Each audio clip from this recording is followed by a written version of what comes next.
Halo,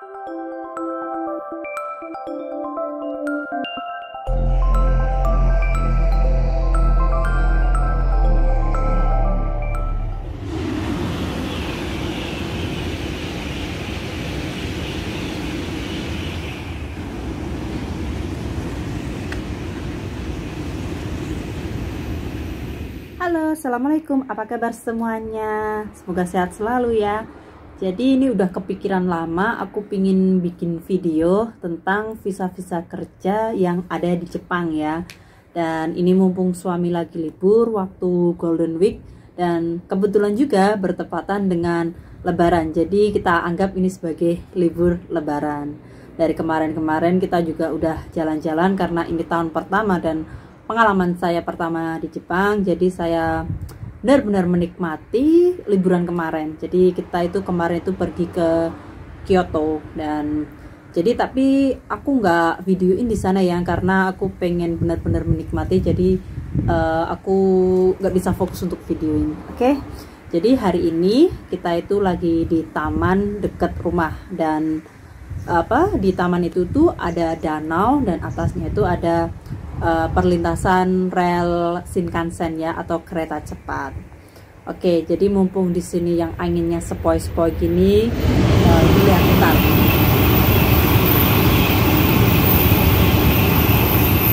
Jadi tak lupa ya, mumpung anginnya sepoi-sepoi kayak gini kita juga bawa snack gini. Oke, dan langsung aja nggak usah panjang lebar. Aku mau minta tolong suamiku buat jelasin tentang visa-visa yang bisa digunakan bekerja di Jepang. Oke, silahkan suamiku sayang. Halo, selamat siang. Jenis visa ya? Yep. Jenis visa itu secara umum ada yang bisa bekerja di Jepang itu ada 3. 4 ya? 4. Yang paling umum itu pertama adalah magang. Magang itu pun dibagi menjadi 2 jenis ya, yang kita ikut Depnaker atau IM Jepang dan juga swasta. Bentar, kereta lewat lagi. Oke, lanjut. Oke, untuk yang pertama itu IM ya, IM atau apa namanya, yang ikut negeri Depnaker ya. Itu dia hampir nggak ada biaya, paling biaya cuma buat penginapan kita sendiri ya selama pelatihan 1 atau pelatihan daerah. Untuk yang kedua itu udah mulai dari asrama, makan dan lain-lain sudah gratis semua ya, dijamin pemerintah semua. Untuk umur di IM itu 20 sampai 26 minimal pendidikan SMA setara, SMA dan sederajatnya ya. Oke, untuk yang swasta ya, swasta itu dari umur dulu, umur 20 maksimal 30 kalau nggak salah ya, itu tergantung lembaga sendingnya. Terus untuk lagi nggak kelihatan ya. Nah gitu. Terus untuk biaya itu pun relatif ya, tergantung dari lembaga sendingnya juga. Dan kalau swasta itu persyaratannya lebih gampang ya, lebih ke kayak formalitas saja, seperti kayak tes fisik. Terus itu kayak formalitas saja sih menurut saya ya. Jadi lebih gampang lah gitu. Oke, untuk yang kedua, visa yang bisa bekerja di Jepang itu visa TG atau Tokutegi-no. Memang sebenarnya nggak begitu paham ya tentang visa ini, tapi untuk secara umum kalau nggak salah ini selesai magang 3 tahun persyaratan pertama, terus TG level bahasa N4 ya, terus lulus ujian keahlian ya atau SSW gitu.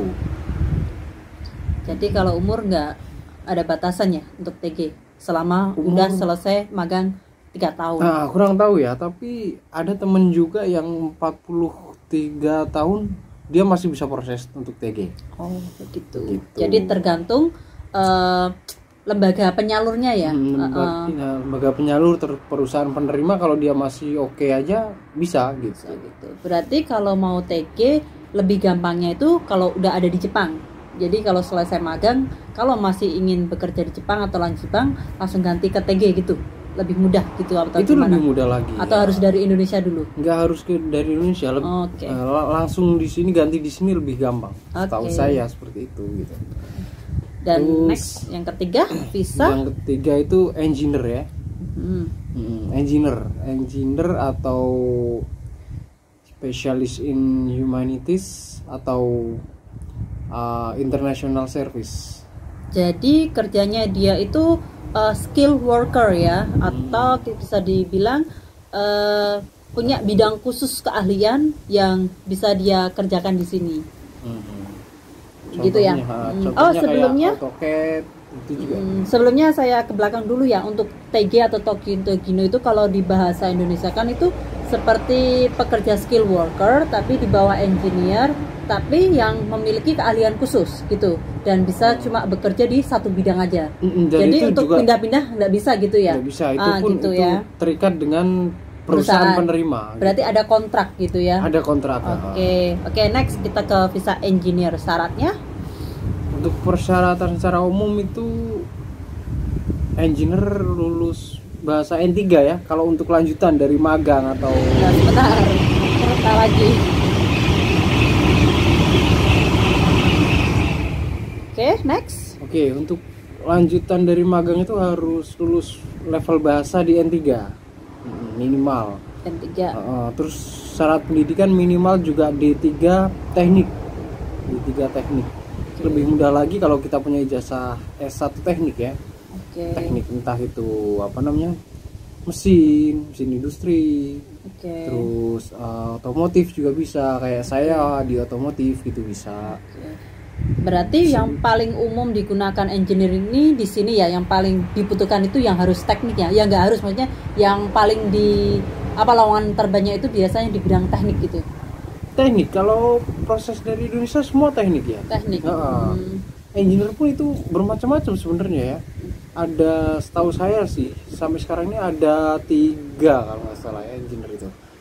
Engineer enggak, ya 3 lah. 3 yang pertama itu engineer di bidang mesin ya, di bidang mesin. Terus yang kedua di bidang bangunan. Terus yang ketiga penerjemah. Jadi penerjemah. Untuk syarat umum untuk engineer,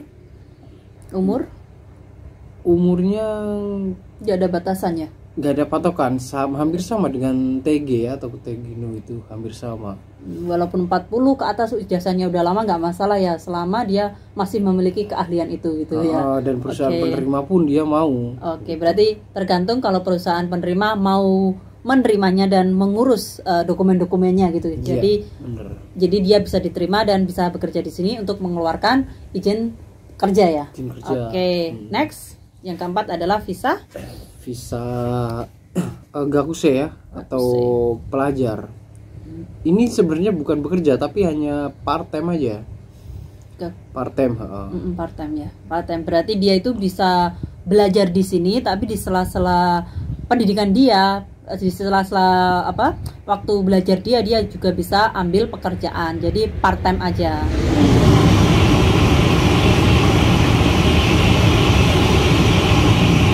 Jadi dia itu nggak kerja full time kayak magang, TG atau Togino itu atau engineer. Jadi dia itu cuma diperbolehkan bekerja hanya untuk beberapa jam saja ya, untuk membantu finansial dia selama dia menempuh pendidikan di sini. Gitu. Dan untuk pelajar sendiri itu bukan berarti pelajar university ya. Bukan mahasiswa, bukan ya. Itu dia kayak kalau di Indonesia semacam kursus ya, kita mau mencari ijazah D1, D2, D3, kursus seperti biasa lah, seperti kayak kursus komputer di lembaga lembaga pendidikan itu kan ada juga kan, lembaga kursus gitu. Jadi cuma kayak kursus gitu ya, kursus bahasa. Dan setelah lulus dia masih bisa lanjut untuk bekerja. Setelah lulus itu kan ada 2 tahap. Yang pertama tahap belajar bahasa Jepang. Setelah belajar bahasa Jepang lulus, terus lanjut ke kejuruan. Kejuruannya apa contohnya itu? Kejuruan macam-macam ya, banyak. Ada kayak hubungan internasional, terus teknik juga ada, tapi itu teknik jarang ya, karena itu emang benar-benar susah, harus benar-benar pintar gitu. Terus apa lagi ya, banyak sih, banyak. Terus kalau seumpama udah lulus dari kejuruan itu, bisa mengajukan ke visa engineer gitu. Karena itu kan hampir setara dengan D3 ya, gitu. Kalau di Indonesia gitu. Meskipun jenjang waktu yang diperlukan sama dengan S1 yang ada di Indonesia, cuman sertifikatnya masih bukan S1 ya. Bukan. Tapi seandainya dia gaguse bahasa di sini selama berapa tahun sih, minimal 3 tahun, 2 tahun, 3 tahun? Bahasa 1,5 tahun, 2 tahun lah ya. 1,5 atau 1,5 tahunan? 1,5 tahun sampai 2 tahun. 2 tahun, oke. Seandainya dia pingin kuliah di universitas yang diakui di Jepang, sehingga dia bisa mendapatkan pekerjaan yang sesuai dari jalur pendidikannya, itu bisa apa enggak? Soalnya dia udah selesai gakuse di sini, terus dia mau masuk ke Daigakuse, itu bisa nggak? Kalau untuk informasi lebih lanjut sih kurang tahu ya, karena belum ada teman yang mengambil seperti itu. Tapi sepertinya bisa. Dan sangat terbuka itu peluangnya gitu. Selama kita mempunyai kemampuan dan finansial yang kuat juga ya. Biayanya yang mahal, karena universitas di sini itu bener-bener mahal banget gitu kan. Setahu saya juga suami pernah bilang bahwa rata-rata orang Jepang itu juga lulusan SMA, begitu ya. Jadi kalau orang mau kuliah itu biasanya dia yang bener-bener niat ingin memiliki pekerjaan di masa depan yang benar-benar passion dia dan sesuai keahlian dia gitu, begitu ya. Oke. Dan satu lagi ya, kalau biasanya kan ada perempuan yang kerja di sini itu banyak kan perawat, itu visa apa? Oh, itu visa TG juga. Jadi TG masuk ke perawat juga ya, untuk yang cewek-cewek, cowok juga ada sih sebenarnya. Kaigo itu kan ya. Itu namanya Kaigo. Oke. Terus ada juga kalau cewek-cewek di sini ikut suami gitu. Itu karena suaminya biasanya visa engineer. Kalau untuk sekarang di TG itu kan ada 2 jenis ya, TG golongan 1 dan golongan 2. Tapi golongan 2 ini sampai detik ini baru 1 orang, itu pun orang luar ya, orang Cina. Setahu saya. Itu yang visa yang bisa mengajak keluarga ke sini ya. Contohnya anak, pasangan, istri, gitu. Anak, istri. Kalau yang belum menikah bisa aja ayah, ibu gitu. Untuk kunjungan bisa, tapi untuk tinggal belum bisa. Jadi harus, kalau yang mau buat diajak untuk hidup bersama berarti harus punya pasangan dulu dong. Just for the information juga. Jadi di sini tuh saya juga nggak kerja ya. Jadi saya tinggal di sini karena diundang oleh suami saya, dan kebetulan suami saya itu dia memiliki visa engineer gitu. Terus kalau ngomong-ngomong ada ya, pernah baca gitu, bagaimana cara mengajukan visa permanen, itu gimana? Apa harus dari jalur apa gitu? Untuk engineer bisa ya? Engineer bisa. Kalau TG setahu saya belum ada informasi ya, tapi kayaknya nggak bisa. Gini, berarti yang bisa mengajukan permanent resident cuma sementara engineer ya? Karena dari notaris yang saya pakai ya, notaris atau pengacara itu kan dia menawarkan juga untuk saya ganti visa ke permanen. Jadi visa permanen itu bukan berarti kita ganti kewarganegaraan ya? Iya, beda ya. Cuman kita bisa hidup di sini selama mungkin semau kita gitu kan? Iya. Engineer pun sekarang bisa seperti itu gitu. Selama kita mau masih di sini, kita bisa tinggal di sini sampai 10, 20 tahun lagi, 25 tahun lagi bisa gitu. Sesuai tenaga kita ya, kalau kita masih sanggup bekerja keras, oke lah, silahkan di Jepang. Karena kita tahu sendiri kalau orang-orang Jepang itu bekerja keras banget ya. Jadi mereka itu hidup buat kerja, guys. Sampai ada itu ya, pernah saya lihat ya, umur 80 tahun itu masih kerja di pabrik, bayangin kan.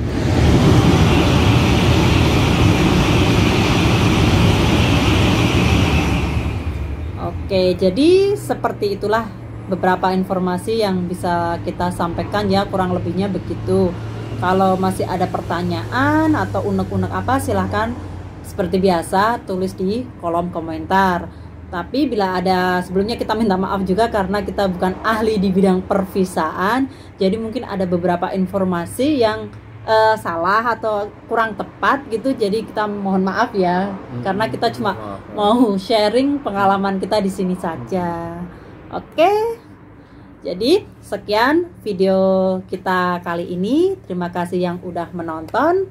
Bagi yang belum subscribe, lanjut terus ya, subscribe biar channel ini semakin berkembang. Saya lebih semangat untuk konten tentang informasi-informasi yang ada di Jepang, sharing kehidupan saya di sini juga. Dan jangan lupa untuk like dan komen di videonya. Oke, terima kasih yang sudah menonton dan terima kasih semua yang sudah subscribe channel saya. Jadi di video aku sebelumnya itu kan aku buat video cara booking appointment di visa di VFS Jepang. Jadi mungkin ada beberapa komen yang saya tangkap itu mereka pikir dengan mendaftar ke situ kita langsung bisa apply visa. Jadi sebelum kita apply visa, pastikan kita punya COI dulu ya, Certificate of Eligibility. Jadi caranya untuk mendapatkan itu berarti kita harus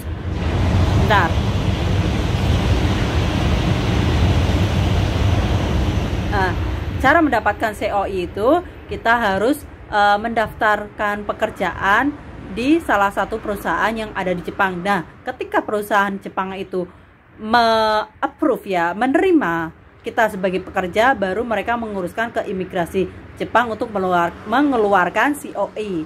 Dan COI itu nanti dikirim kita ke Indonesia dan ditukarkan di VFS untuk visa kita yang akan ditempel di paspor kita, begitu. Oke? Jadi udah jelas ya bagaimana syarat-syarat untuk mengajukan visa di Jepang. Kalau saya itu jenis visanya itu dependent. Jadi saya nggak perlu perusahaan yang mengeluarkan COI itu. Jadi suami saya adalah penjamin saya. Jadi dia yang menguruskan COI saya sebelum saya menukarkan visa dependent saya dan akhirnya saya bisa masuk ke Jepang. Dan ketika masuk ke Jepang itu COI masih tetap dikasihkan dan itu akan di stemples di belakang paspor untuk nanti ketibaan kita di imigrasi Jepang, di bandara Jepang, itu kita akan mendapatkan KTP atau Identity Card ya, begitu. Jadi KTP itu menjadi syarat legal kita tercatat resmi tinggal di Jepang. Begitu teman-teman. Oke, kita lanjut ya. Oke, sebelum saya tutup video ini, saya mau lihatkan taman di sini ya. Jadi kita lagi ada di taman yang sudah saya mention di awal tadi. Di sini ada danau dan di atasnya itu ada lintasan Shinkansen. Oke, saya lihatkan dulu. Nah, itu dia danaunya. Di sini ada taman. Jadi kita ambil videonya itu dari sini. Ya.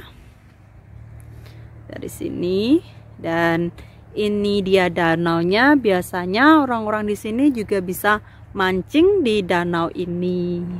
Nah, ini lintasan perkereta apiannya.